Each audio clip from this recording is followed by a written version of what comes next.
and split. Connor downed the sledgehammer, grabbed the pickaxe again, and levered one of the smaller sections away. It tipped up and then crashed to the side, echoing mournfully in the tomb-like silence of the church. Dust plumed up, and Aisha recoiled, coughing. Connor levered the pick under the remaining section and heaved. That too gave up and fell aside. "What the hell is that?"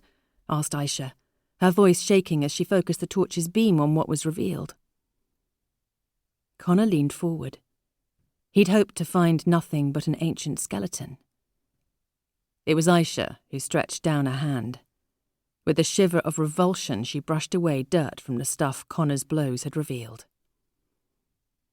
"It's fur," she said. "Fuck it," said Connor. He hadn't wanted to believe it, but here was the proof. The tales the Milo women had spun him weren't lies at all. They'd been telling the truth. There was a heavy crash behind them as the door was flung open. They both spun around as footsteps came thundering up the aisle. Aisha let out a panicky cry as she saw the men running toward them out of the gloom. Then one of them lashed out and caught Connor a vicious blow on the head. He fell. The last thing Connor heard before blackness took him was his sister Aisha's terrified screams. Book 1. Chapter 1.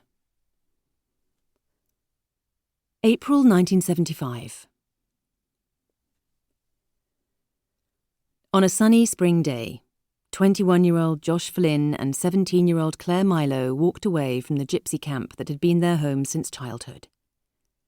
They trod a path they had been using for as long as either of them could remember. Others of their Jeel, their kin, had used it too.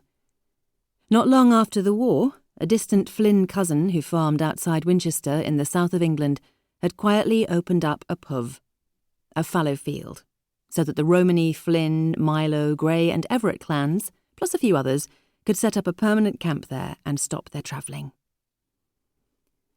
"Where you two off to then?" asked Shauna Everett, passing by, her eyes alighting on Josh. She smiled flirtatiously at him. At him, not at Claire. Claire felt her hackles rise. Bloody Shauna Everett. She was always giving Josh the glad eye and ignoring her like she was nothing. Keen-eyed and opportunistic, that was Shauna. Claire had known her all her life and hated her just as long. At 18, Shauna was tall, dark-haired and olive-skinned, pure gypsy, with flashing conker-brown eyes and a seductive smile that she never wasted on women. Only men ever got the benefit.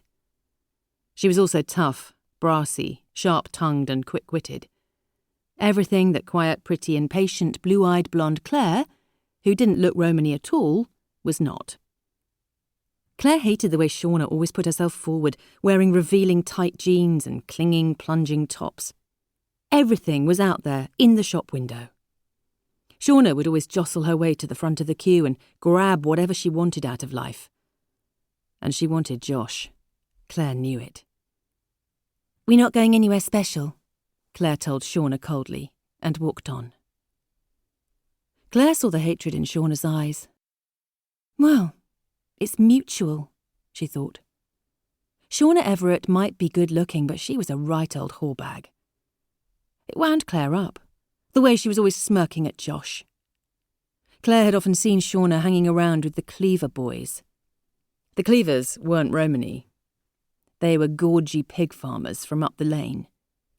Shauna had been spotted necking with them at parties and dances, and they were nothing but backwoods scum that no decent woman would touch with a barge pole. She could see two of the Cleavers lurking over there by the vans right now. Big bastards, with dirty old Macs and mud-spattered boots on, their faces covered in scruffy beards. Fat Rowan and Kieran with his one blind eye. They were watching what was going on. Claire thought that Shauna's flirting with those dead-leg Cleaver boys was just window dressing anyway. She had seen the looks Shauna shot Josh at the same time as she was pretending to be all over the Cleavers like a rash. She's trying to make Josh jealous, thought Claire. Well, she was wasting her time. Josh belonged to her, not Shauna. As they